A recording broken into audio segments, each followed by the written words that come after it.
গত 15 বছর বিএনপি বাংলাদেশে একটা বিরোধী দল হিসেবে, জাতীয় পার্টি ছিল গৃহপালিত বিরোধী দল সংসদের মধ্যে, আর সেমি গৃহপালিত একটা দল ছিল বিএনপি।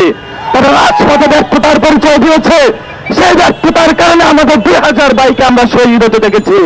বিএনপিকে হুঁশে ফিরতে আসতে আমরা আহ্বান জানাচ্ছি, ভারতের পক্ষে যাবেন না। বর্তমানে জাতীয় পার্টি, আওয়ামী লীগ, বিএনপি, আর্মির কতিপয় কর্মকর্তা বিভিন্ন এম্বাসির চোখ সাজে এবং ইন্ডিয়ান এম্বাসি এক অক্ষ শক্তিতে তারা অবস্থান করছে।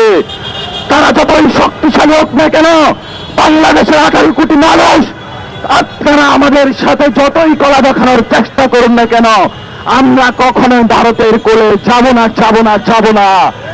আমাদের রক্তবিন্দু থাকতে আমরা এই ভারতের যে ফেসিবাদী ব্যবস্থা রয়েছে সেটার বিরুদ্ধে লড়ে গিয়েছি।